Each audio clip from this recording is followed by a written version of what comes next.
a Odisseia pode ser abordada de mil e uma maneiras, tal a riqueza e a variedade do poema, né? Mas nós vamos abordar de um ponto de vista esotérico.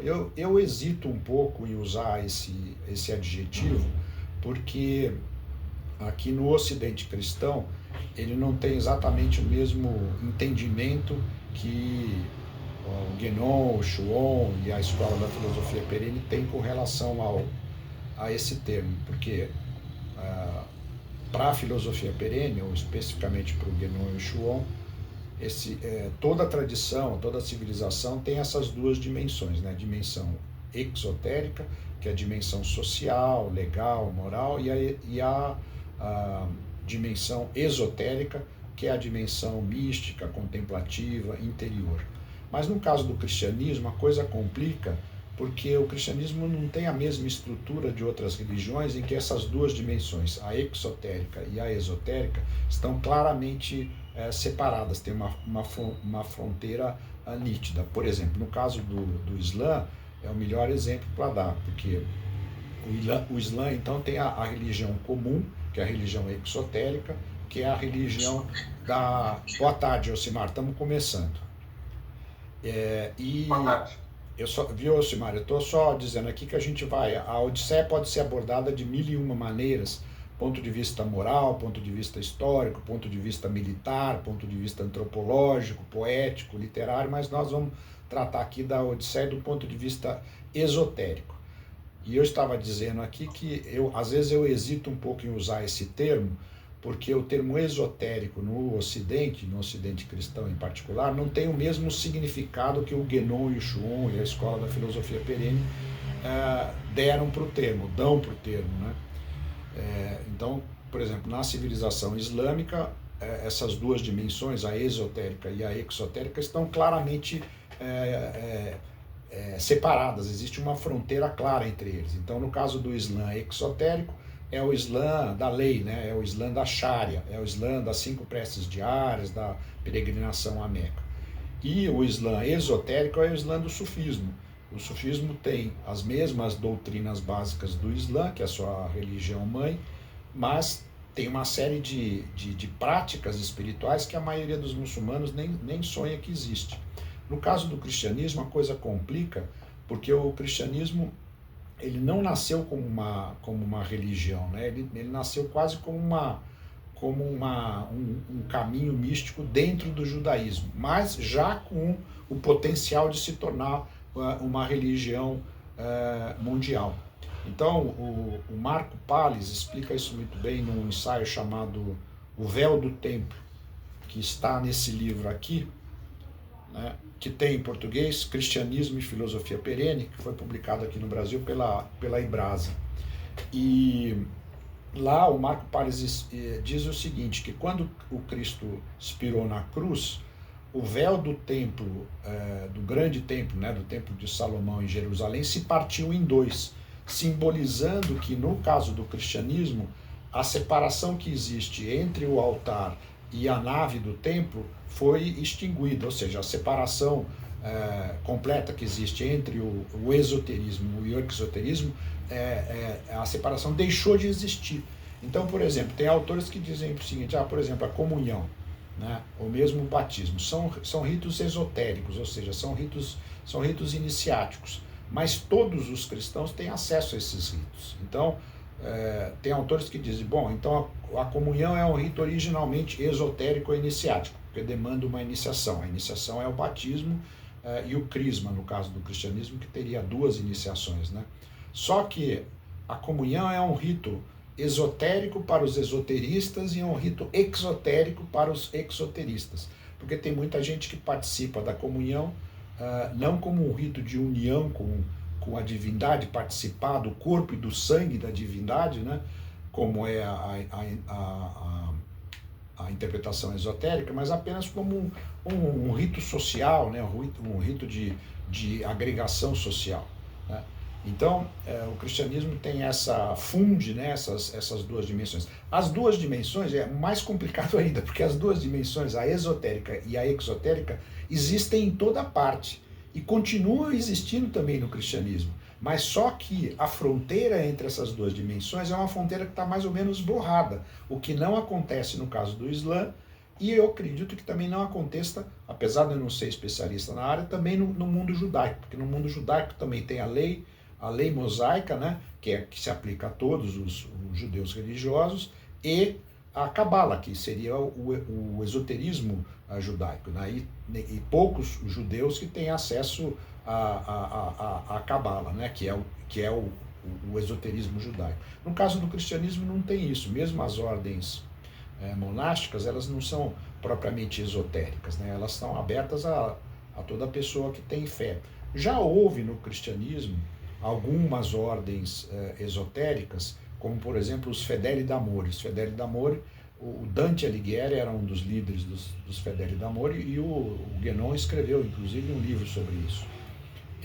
E tem também a Gottesfreund, os Amigos de Deus, que também foi uma ordem, digamos, esotérica que existiu na Idade Média, fundada pelo mestre Eckhart e seus discípulos, né, Suso e mais um outro lá alemão, que era uma ordem que abrangia religiosos e abrangia leigos também, que foi muito forte ali na Suíça, na França, na Holanda e na Alemanha, na Europa Central. Em suma, então, tudo isso para dizer que eu hesito em usar o termo esotérico de uma forma muito genérica, porque tem essas sutilezas ou essas complexidades, né? Aqui no Ocidente, por exemplo, se você fala em esotérico, as pessoas pensam em runas, ou em astrologia, ou em alquimia, ou em nova era, pensam numa série de coisas e não tem o mesmo entendimento, né, que o Guénon e Schuon tem com relação a isso, porque eles usam esses dois termos de uma maneira bastante rigorosa, né? Mas, feito esse parêntese com relação à distinção entre o exotérico e o esotérico, vamos prosseguir com a Odisseia, que também, digamos, pode ter duas interpretações, uma exotérica, né, que seria a histórica, a moral, e uma esotérica, que é essa que nós vamos discutir hoje aqui. Então, a Odisseia, desse ponto de vista esotérico, seria uma exteriorização do interior. Então, a Odisseia seria uma exteriorização do interior. Por que isso? Porque ela manifesta exteriormente, através das aventuras e das provações e das batalhas do Ulisses na Odisseia, o que acontece na alma do homem, né? E é um tema universal, diz respeito a cada homem e a cada mulher, que tem que fazer a purificação ou as aventuras do Ulisses do ponto de vista interior. Significa uma purificação da alma que acontece ao longo todo da Odisseia, né? Voltando aí à terminologia islâmica, a gente pode dizer que a Odisseia é uma jihad, é uma guerra santa, né? E uma jihad al-akbar, a grande jihad, né? Porque no Islã também eles têm essa conceituação tem a pequena jihad e a grande jihad. A pequena jihad é a guerra no mundo contra os idólatras, contra os negadores de Deus. E a grande jihad, a grande guerra santa, é a guerra interior, né? Contra o próprio ego, né? E contra as ilusões do mundo. É uma guerra espiritual. Essa é a jihad al-akbar. Então a Odisseia me parece ser essa grande guerra santa, né? Que todo homem tem que travar dentro de si mesmo. Todos os desafios e provações que o Ulisses enfrenta na Odisseia, na sua jornada de volta a Ítaca, constituem como que um guia, um mapa, né, daquilo que todo homem espiritual deve passar para reconquistar o seu lugar no mundo, o seu centro, o seu verdadeiro si mesmo, que é o que acontece quando o Ulisses volta para Ítaca e combate, né, os pretendentes à mão da sua mulher, Penélope, que estavam alojados ali no seu palácio em Ítaca. Ao longo dessa jornada, o Ulisses ele perde tudo. Ele perde os seus navios, ele perde os seus homens, ele perde os presentes que ele ganhou, ele perde o seu tesouro, e no final da viagem ele perde até as roupas do corpo, né? E ele chega a Ítaca nu, pobre, irreconhecível, né? E assim, dessa maneira, do ponto de vista esotérico, a trajetória do Ulisses serve de parâmetro para o homem espiritual. A Odisseia é a purificação e a superação do eu exterior para possuir de fato aquilo que é da pessoa de direito.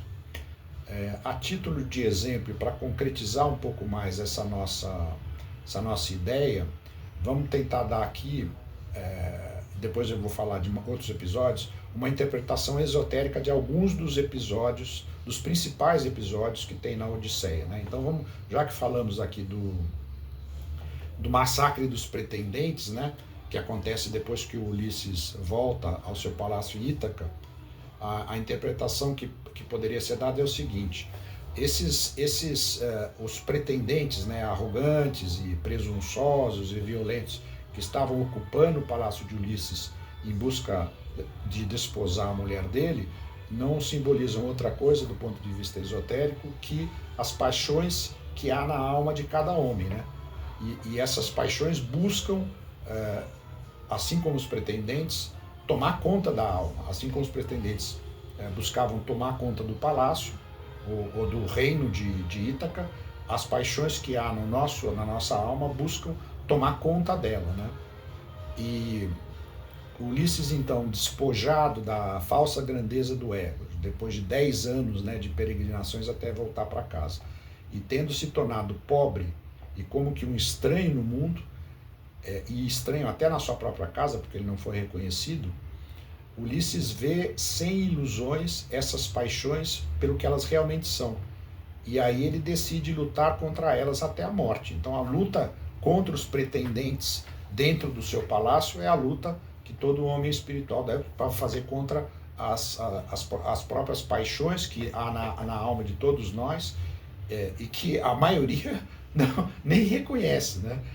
Se a gente for falar em termos cristãos, tem os famosos 7 pecados capitais, né? O orgulho, a luxúria, a gula, a inveja, a ira, a preguiça. Então, todos nós temos dentro de nós mesmos esses aspectos negativos, essas paixões, e a gente tem que mantê-las sob controle. Mas nem todo mundo, aliás, eu acho que é só uma minoria admite que tem e que existe essa realidade, né? Então, o Ulisses combate os pretendentes como o homem espiritual deve combater as paixões para que elas não dominem a sua alma. E, no caso da Odisseia, para que esses pretendentes não dominem o reino de Ítaca, né? Outra possível interpretação é que Ulisses, sendo a encarnação, digamos assim, da astúcia, né, do discernimento, ele se finge de pobre, de mendigo, para aplicar uma lição mortal nos pretendentes. Ele se finge de pobre e ele é rebaixado e humilhado no seu próprio palácio, mas no fim vence a aprovação. E esse daí é o último ardil, né, do Ulisses, porque a carreira dele começa com o ardil supremo, que é o famoso cavalo de Troia, né? Então, o cavalo de Troia, o episódio da cavalo de Troia digamos, é o começo da carreira ardilosa ou astuciosa do Ulisses, e o ardil que ele aplica no palácio, se fingindo de pobre e de mendigo, para vencer os vaidosos pretendentes à mão de Penélope.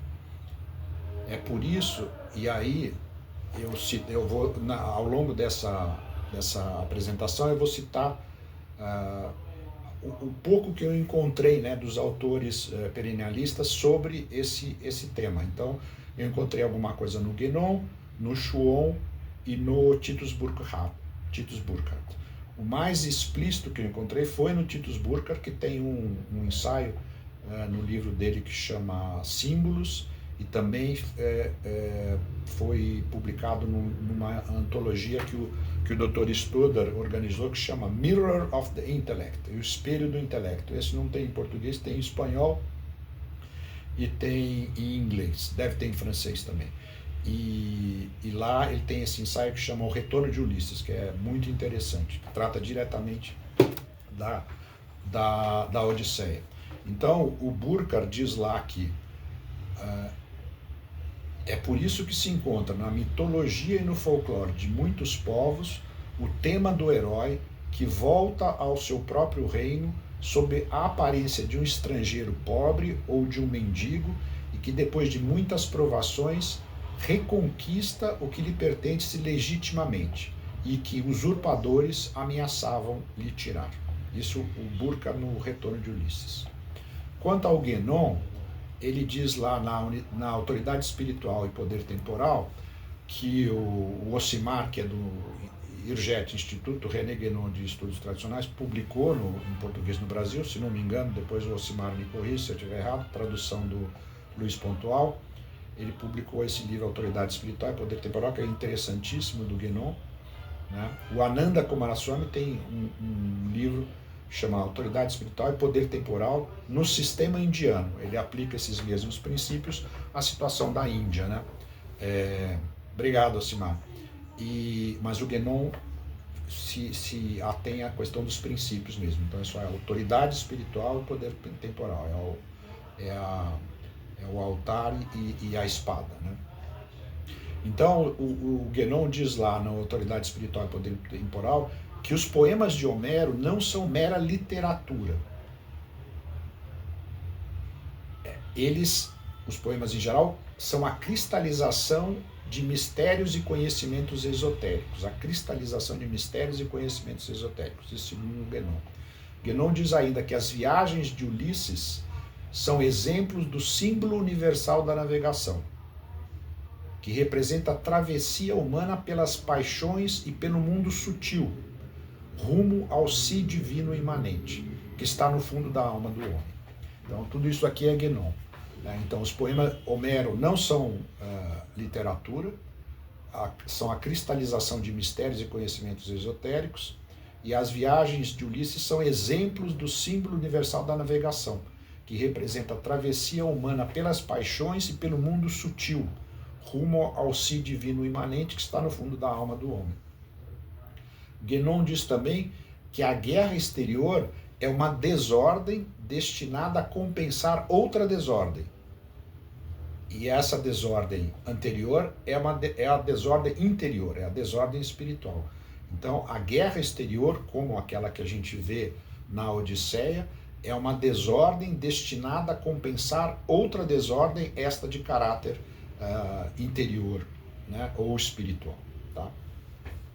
Agora, daqui a pouco eu cito alguma coisa do Schuon também, que ele não fala, o Schuon no caso não fala diretamente da Odisseia, nem do Homero, mas ele faz comentários que a gente pode aplicar ao poema, né? Agora, algumas coisas que eu descobri nesse último mês, que eu fiquei praticamente em cima aí da Odisseia, né? E eu assisti o filme, gostei, o filme é muito interessante, vale a pena assistir, e é até um incentivo para depois ler o livro. É claro que o livro é mais rico do que o filme, mas o filme é extremamente interessante e é muito impactante, né? Para quem tem uma visão espiritual das coisas, o filme vai ajudar bastante, é bem impactante, né? Então, o que eu percebi é que, isso eu não vi nessa leitura anterior que eu vi, é que o Odisseu, né, o Ulisses, ele obviamente é um guerreiro, né? Então, do ponto de vista da antropologia indiana, ele é um kshatriya, né? Um kshatriya, um guerreiro. Mas só que ele não é um guerreiro comum, né? Ele é um guerreiro de tipo bramânico, ou seja, ele é um guerreiro, ele é um kshatriya de tipo bramânico, ele é um guerreiro de tipo sacerdotal, né? Ele sabe ou ele intui, né, que as aventuras e os desafios exteriores são exteriorizações do que acontece na alma do homem. Então, a guerra exterior é uma manifestação do mal-estar interior.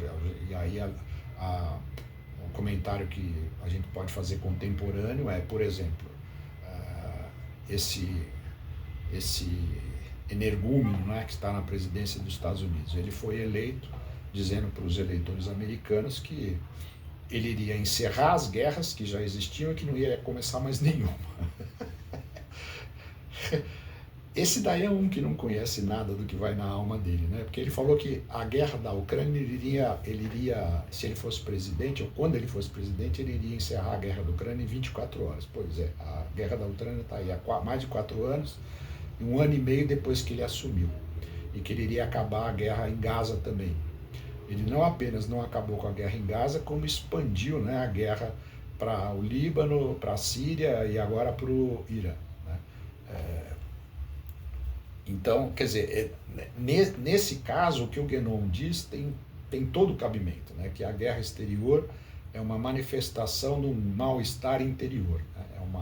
É um desequilíbrio interior na alma do Trump e na alma do establishment americano que, não sei por que cargas d'água, está sempre buscando guerras ao redor do mundo. Então essa busca desenfreada por batalhas também tem uma leitura esotérica no caso da política contemporânea. Mas voltando ao Ulisses, né, ele sabe que a sabedoria teórica, ou que o conhecimento puramente doutrinal não basta para a realização espiritual. Esse conhecimento ele precisa ser interiorizado e realizado espiritualmente, e realizado existencialmente. O Ulisses precisa realizar em si mesmo as virtudes que a sabedoria aponta. Ele tem sagacidade mental extraordinária, Ulisses, mas ele adiciona isso no final, depois de ter passado por várias provações, a sabedoria do coração. E essa sabedoria do coração é representada no poema pela volta à sua casa, ao seu centro, né? E o encontro com a mulher, Penélope, que representa a alma, né? Como companheira fiel do espírito. No caso aí, o espírito é simbolizado pelo Ulisses e a alma pela Penélope. Na Odisseia, o herói passa por uma profunda transformação, em grego, metamorfose ou metanoia. Essa transformação exige vakaredei, né, o vazio para Deus, como dizem os místicos medievais cristãos, ou como dizem os sufis, fakr, pobreza de espírito, resignação, paciência, quando o Ulisses, por exemplo, é obrigado a passar 7 anos na ilha da ninfa Calipso. 7 anos.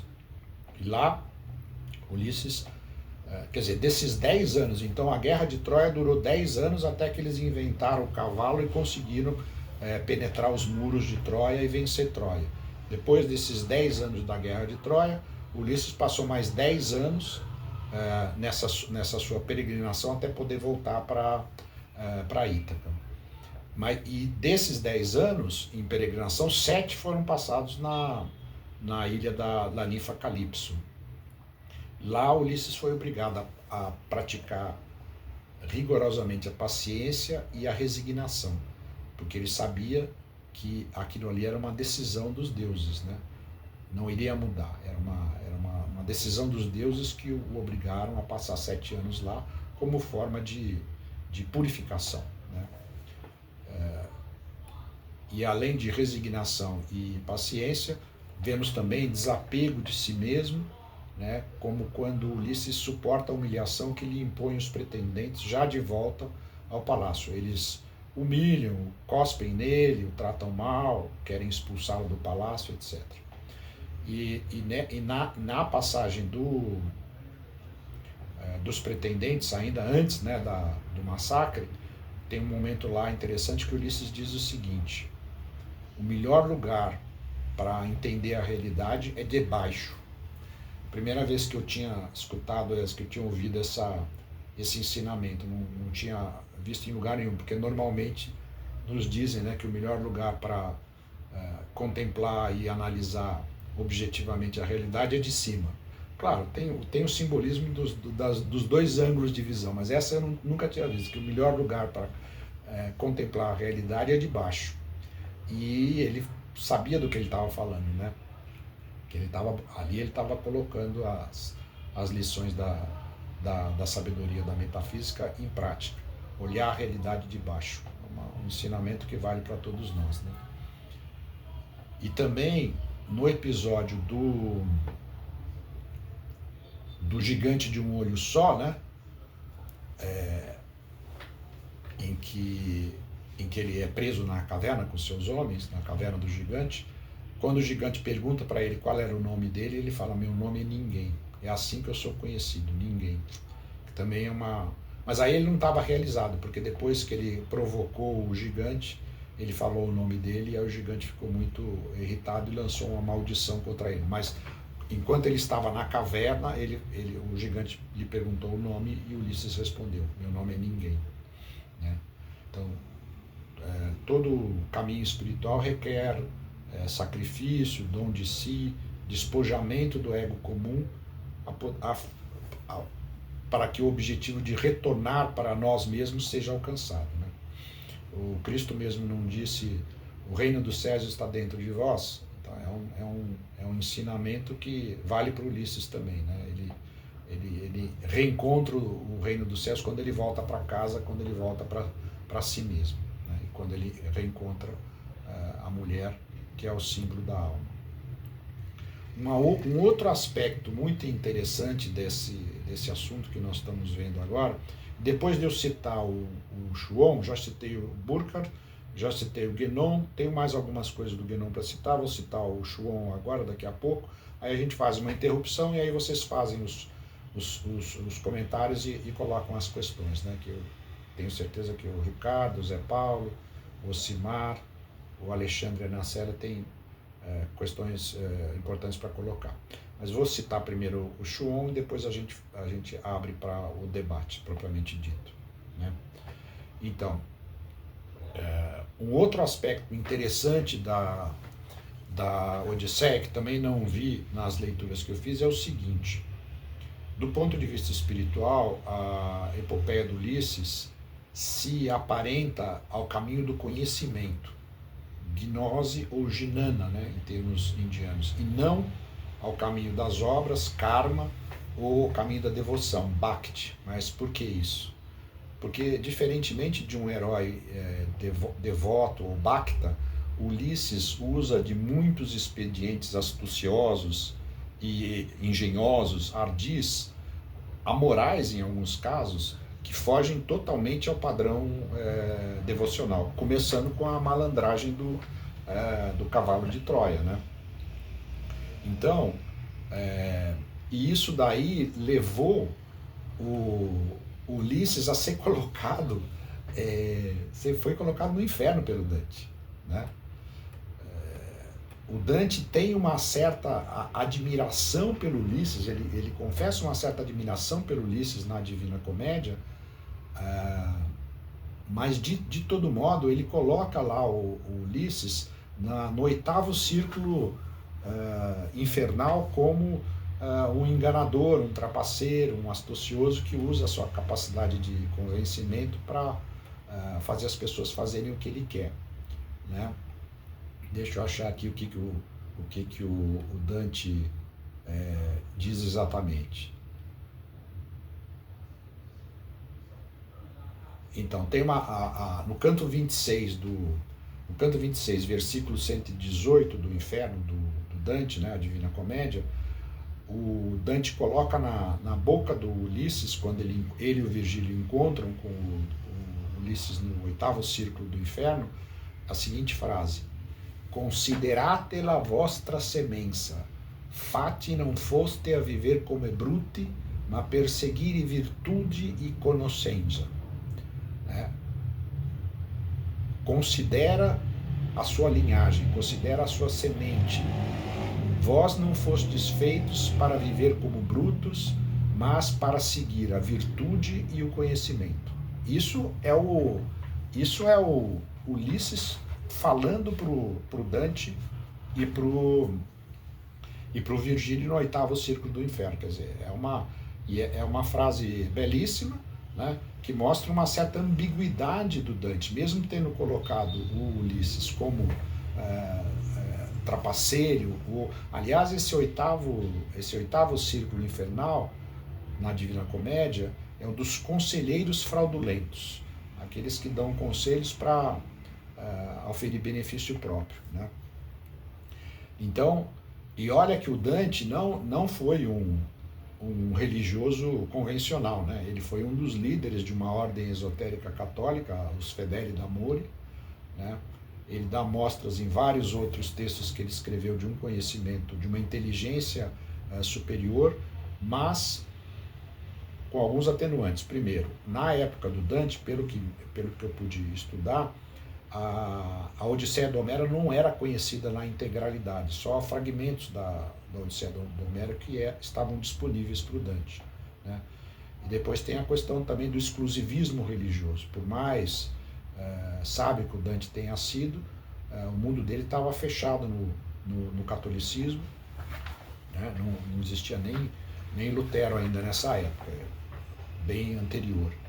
Então esses fatores talvez expliquem a incompreensão do Dante com relação à figura do Ulisses, apesar dessa ambiguidade, apesar dele ter colocado na boca do Ulisses essa frase que eu acabei de citar, que os homens não foram feitos para viver como brutos, mas para seguirem a virtude e o conhecimento, né? Não obstante isso, para os antigos gregos, a astúcia de Ulisses e sua capacidade de persuadir e dissimular era em si positiva, sinal de uma inteligência superior. Então já há aqui uma diferença de perspectiva religiosa, né, entre a perspectiva cristã, mais devocional, mais moralista, em geral, né, e a perspectiva grega, que era outra, que era mais gnóstica, né? Digamos que o cristianismo é fundamentalmente bhakta ou devocional, e a religião grega gnóstica ou sapiencial. Mas é claro, dentro do cristianismo também tem muitos elementos e dimensões sapienciais, como aqueles expostos no Evangelho de São João, em algumas das epístolas de São Paulo, como tem no Livro da Sabedoria de Salomão, no Cântico dos Cânticos, no Apocalipse de São João, no Mestre K, no Santo Alberto Magno, no Santo Tomás de Aquino. Sempre tem aberturas, né, para um entendimento da realidade não restrito a uma visão moralista ou devocional. Agora aqui eu vou fazer as citações do Chuon e aí a gente faz o debate, né? Depois eu teria mais coisas a dizer, mas vamos primeiro abrir para o debate.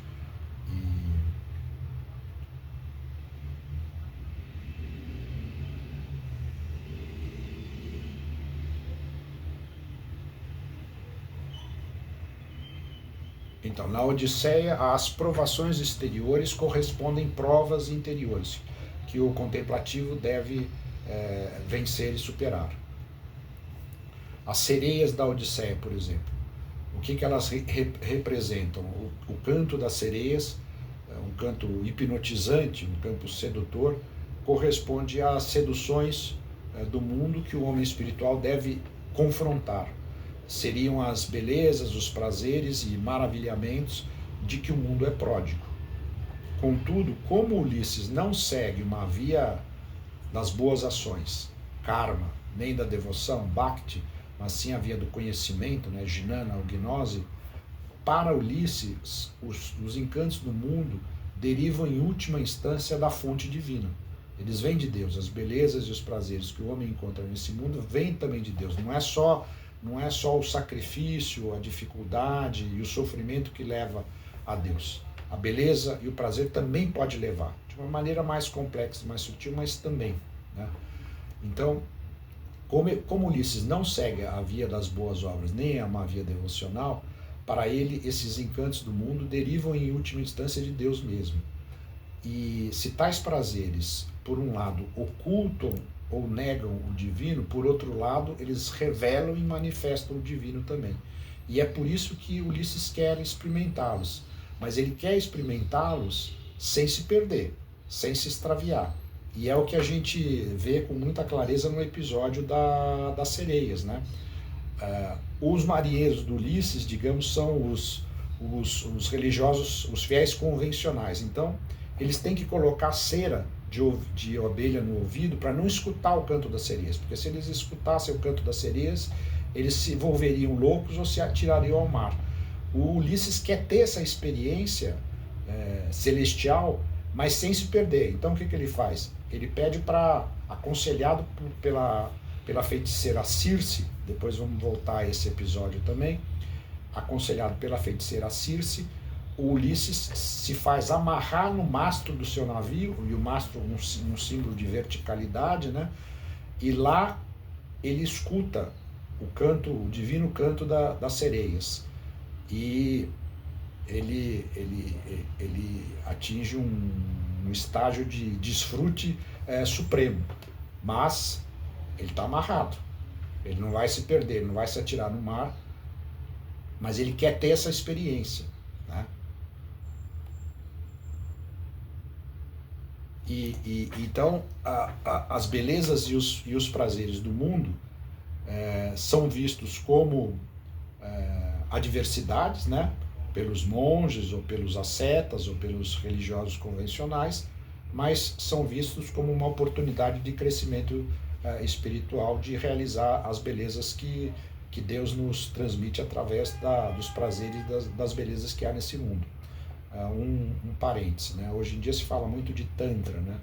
E Tantra é uma das escolas principais do budismo, e o resumo do Tantra é espiritualização dos fenômenos naturais. Então o Tantra visa espiritualizar todas as nossas experiências, a alimentação, um banho de cachoeira, dormir com a nossa mulher, o amor dos filhos, tudo isso daí são fenômenos que segundo o Tantra budista, devem e podem também ser espiritualizados. Então, nesse sentido, o Ulisses seguiu o caminho do Tantra, né, de espiritualizar os fenômenos naturais.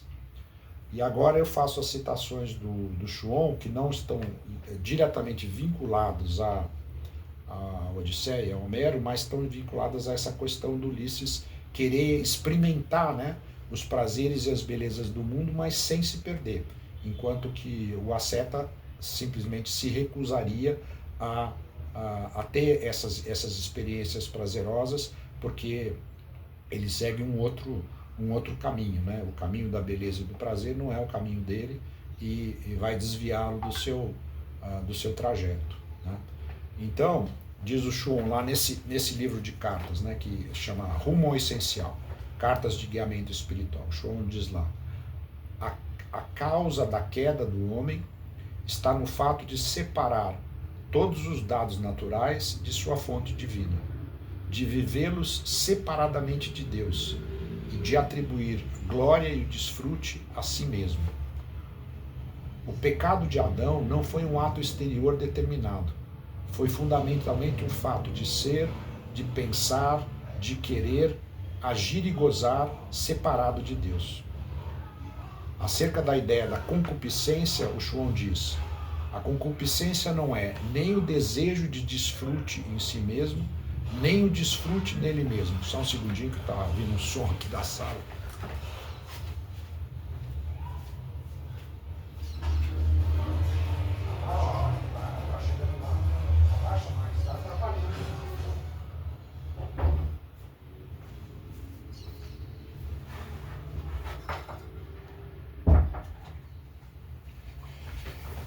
Desculpa, vamos então prosseguir. Então, a ideia da concupiscência, Chuon diz o seguinte, que a concupiscência não é nem o desejo de desfrute em si mesmo, nem o desfrute nele mesmo, mas é um e outro enquanto separados de Deus. E por esse fato eles não constituem mais suportes de contemplação, ao contrário, o desfrute separado de Deus afasta de Deus, pelo fato de que ele se apresenta como um fim em si mesmo. Depois eu vou ler de novo, porque essas coisas são bem profundas. De uma parte, o gozo ou o desfrute é na prática um ídolo, pois se coloca no lugar de Deus. E de outra parte, ele incha o indivíduo. Ele tem, portanto, algo de luciferino. Antes da queda, o desejo de união carnal coincidia com um desejo espiritual. Em outras palavras, coincidia com um desejo de extinção em uma consciência de Deus.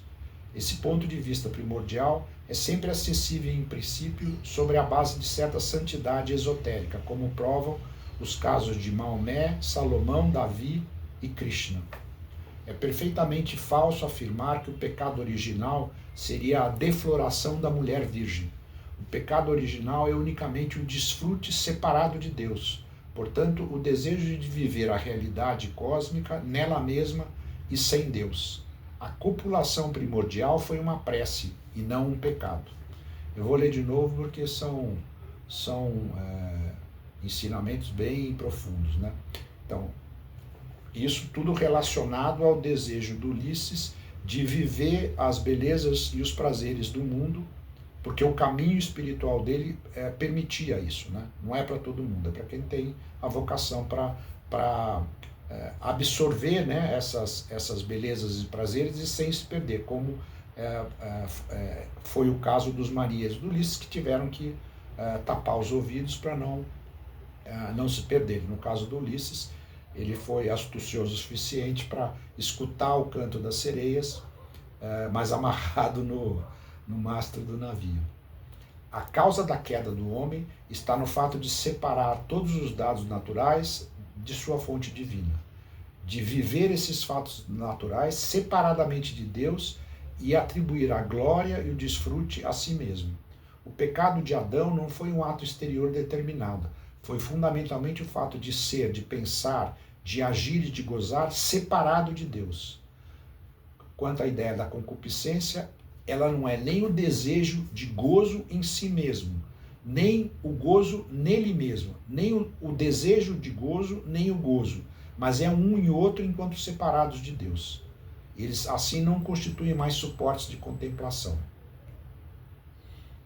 Antes da queda, o desejo de união carnal coincidia com um desejo espiritual, com um desejo de extinção e uma consciência de Deus.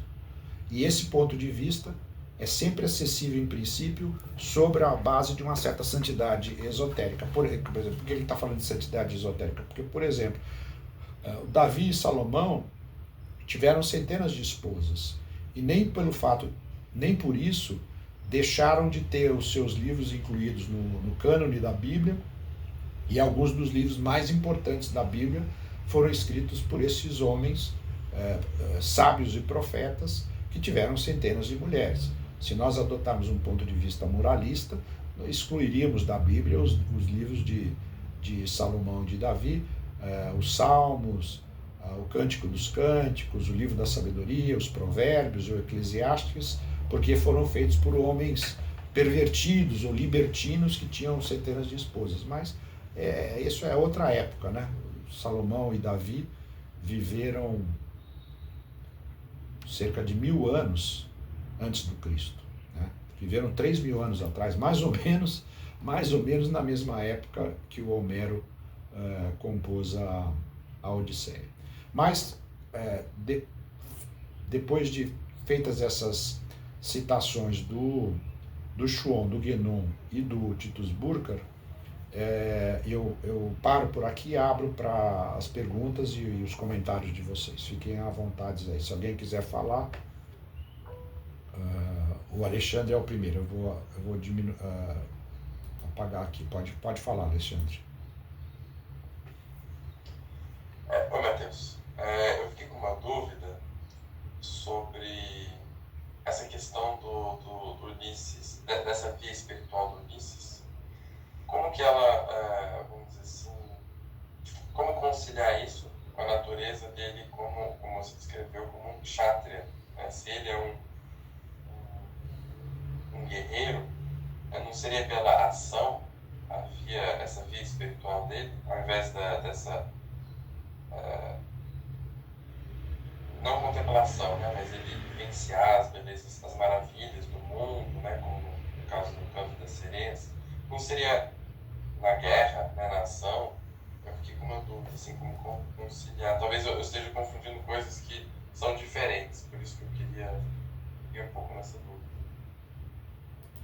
Perfeito. Perfeito, justo. Olha, então Ulisses certamente é um kshatriya, certamente é um guerreiro, mas só que ele não é um kshatriya convencional, não é um guerreiro convencional, porque é um guerreiro de tipo bramânico, é um guerreiro de tipo contemplativo, é um guerreiro de tipo sacerdotal, né? Que não, só a ação não o planifica, só a ação não o realiza. Ele percebe que tem também o trabalho de interiorização ou de tornar existencial, né, essa realidade que ele vive da sabedoria. Então, eu acho que a explicação está no fato de que Ulisses foi um kshatriya de tipo bramânico ou um guerreiro de tipo sacerdotal. Como há outros casos também, por exemplo, eu acho que não é essa contradição, né? É rígida, não são compartimentos estanques, esse das castas da Índia e dos tipos espirituais. Por exemplo, esses últimos avatares da Índia também eram guerreiros. O Krishna também era guerreiro.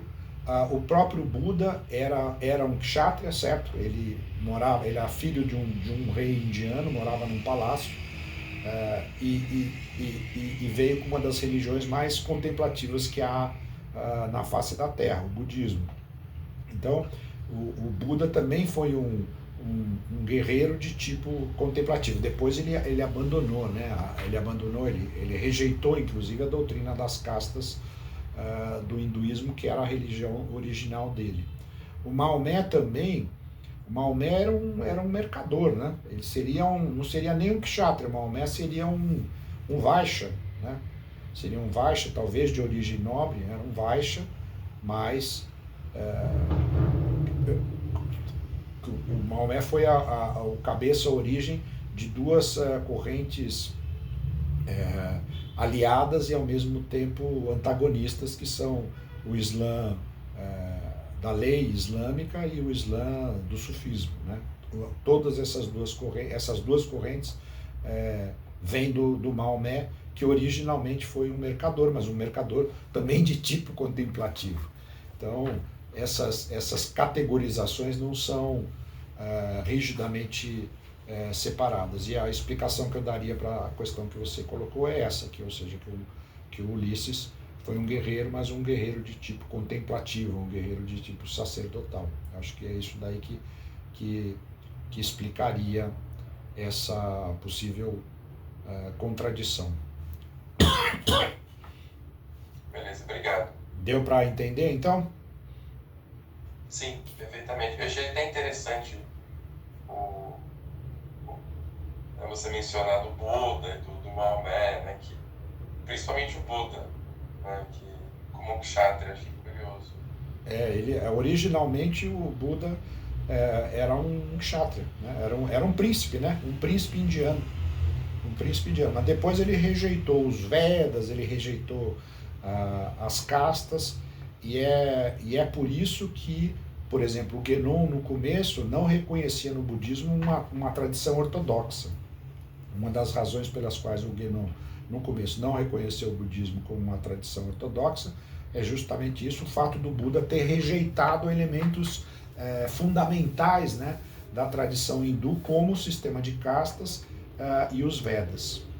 Mas, nesse ponto similar ao caso do cristianismo, o budismo é também ortodoxo. Eu estou querendo dizer similar ao caso do cristianismo porque, da mesma maneira como o budismo nasce no seio do hinduísmo, o Buda era praticante do hinduísmo e ele rompe com determinados princípios do hinduísmo. Da mesma maneira, o cristianismo nasce no seio do judaísmo, o Cristo, São José e a Virgem Maria praticavam o judaísmo, praticavam de forma sincera e profunda, e o Cristo rejeitou, por exemplo, a lei mosaica, ou pelo menos não aplicou a lei mosaica. Se bem que o Cristo diz que eu não vim para destruir a lei, mas para praticá-la à perfeição. Ou seja, não praticar só da boca para fora, não praticar só para os outros verem, mas praticar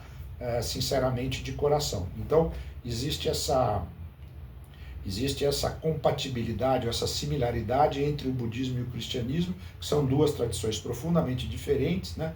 Mas elas têm essa similaridade, o fato de terem nascido dentro de uma outra tradição mãe e terem rompido com certos princípios dessa tradição mãe, mas não com tudo, porque a gente ainda identifica no cristianismo muitos elementos ou aspectos que vieram do judaísmo.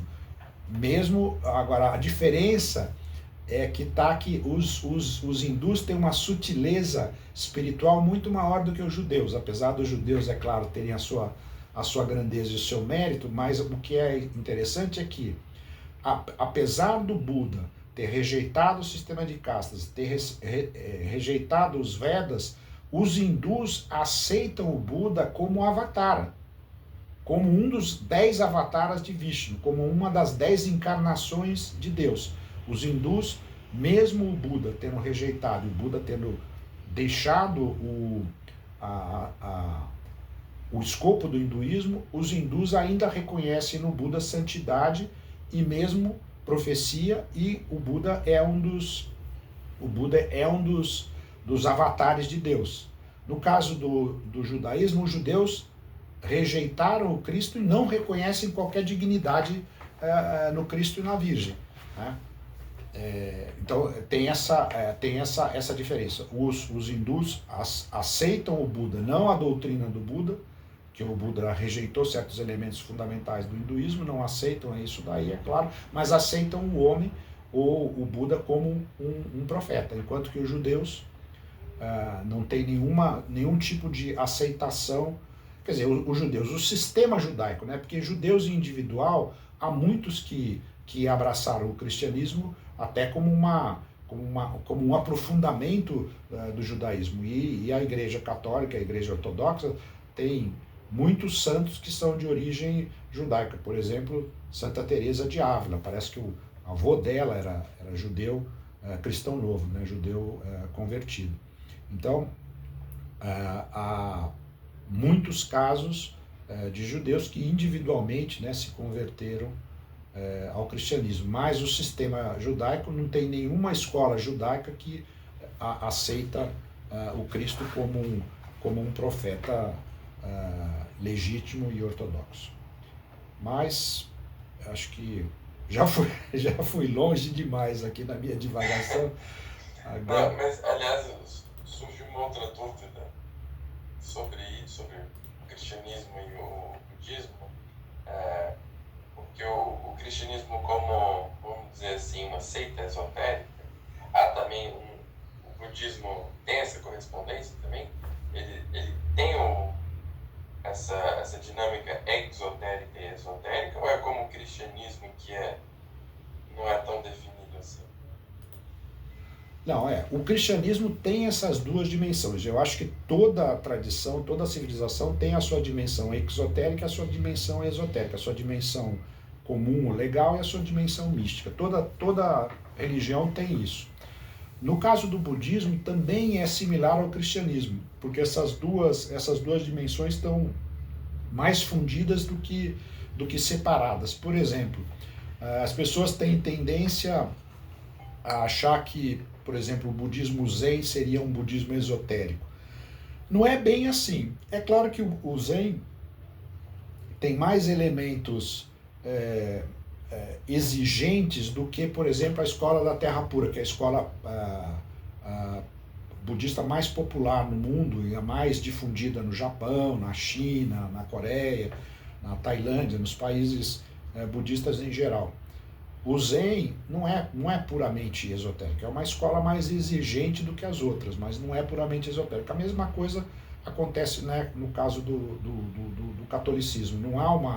Não há um esoterismo claramente delimitado dentro do cristianismo. Houve escolas esotéricas ou congregações esotéricas como os Fedeli d'Amore do Dante, os Amigos de Deus do Mestre Eckhart, e outras, o quietismo, né, e outras escolas mais ou menos esotéricas dentro do cristianismo, mas não há uma separação tão nítida como há no Islã, por exemplo. No caso do sufismo, para começar, o Sheikh Sufi, ele não está submetido hierarquicamente ao chefe do Islã neste ou naquele país, enquanto que o abade da abadia beneditina na Bélgica, no Brasil, na Argentina, está submetido à autoridade do Vaticano, autoridade central do catolicismo. Então, há essas